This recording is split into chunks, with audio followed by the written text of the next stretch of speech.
राम श्याम दो भाई थे। दोनों एक ही विद्यालय में पढ़ा करते थे और यहाँ तक कि एक ही कक्षा में। किंतु राम पढ़ने में होनहार था, वही उसका भाई श्याम पढ़ने से बचता था और ना पढ़ने के ढेरों बहाने ढूंढता था।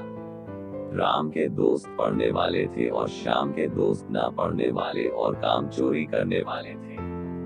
राम अपने भाई श्याम को उन दोस्तों से बचने के लिए कहा करता, मगर श्याम उसे डांट लगा देता और कहता, अपने काम से काम रखा करो। श्याम के दोस्त घर से स्कूल जाने के लिए निकलते और रास्ते में कहीं और चले जाते। कभी पार्क में बैठते, कभी जाकर कहीं खाना पीना करते और कभी फिल्म देखा करते थे। श्याम भी उनकी संगति में आ गया और वह भी धीरे धीरे स्कूल जाने से बचता रहता। श्याम भी उन दोस्तों के साथ बाहर में खाना पीना और घूमना करता। राम उसके इस प्रकार की धोखाधड़ी से बहुत चिंतित था। श्याम से परीक्षा में फेल होने की बात भी कही, मगर श्याम ने नहीं माना। एक दिन की बात है, श्याम स्कूल जा रहा था। उसके दोस्त मिल गए और उन्होंने कहा, आज स्कूल नहीं जाना है, हम सभी अपने दोस्त हरि का जन्म दिवस मनाएंगे और बाहर खाना पीना करेंगे और खूब मजे करेंगे। पहले तो श्याम ने मना किया, किंतु दोस्तों के बार बार बोलने पर वह उनके साथ चला गया।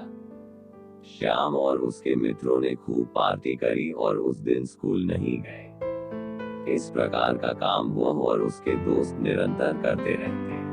परीक्षा हुई जिसमें श्याम और उसके दोस्त सफल नहीं हो पाए, वह फेल हो गए। राम ने इस बार भी और बार की तरह प्रथम स्थान प्राप्त किया। श्याम अपने घर मार्कशीट लेकर गया, जिस पर उसके माता पिता ने देखा और बहुत उदास हुए। उन्हें उदासी हुई कि एक मेरा बेटा इतना अच्छा पढ़ने में है और दूसरा इतना नालायक। श्याम किसी भी विषय में पास नहीं हो पाया। श्याम के माता पिता को बहुत दुखी हुई। उन्होंने किसी से कुछ नहीं कहा, मगर अंदर ही अंदर वह बहुत दुखी होते रहे। उन्होंने सोचा कि अब मैं दूसरे लोगों को क्या बताऊंगा कि मेरा बेटा एक भी विषय में पास नहीं हो पाया। इस प्रकार माँ पिताजी को श्याम ने बहुत चिंतित व दुखी देखा, जिस पर उसे भी दुख हुआ। श्याम ने अपने माँ बाप को भरोसा दिलाया कि मैं अगली परीक्षा में सफल होकर दिखाएगा। श्याम ने अपने उन सब दोस्तों को छोड़ दिया जिन्होंने उसकी सफलता में उसका मार्ग रोका था। उन सभी छल और कपट करने वाले दोस्तों को छोड़कर अपनी पढ़ाई में ध्यान लगाया।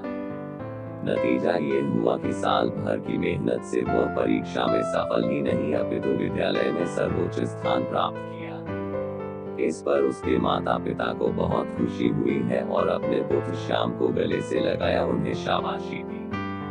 श्याम को पता चल गया था कि जैसी संगति मिलेगी वैसा ही परिणाम मिलेगा।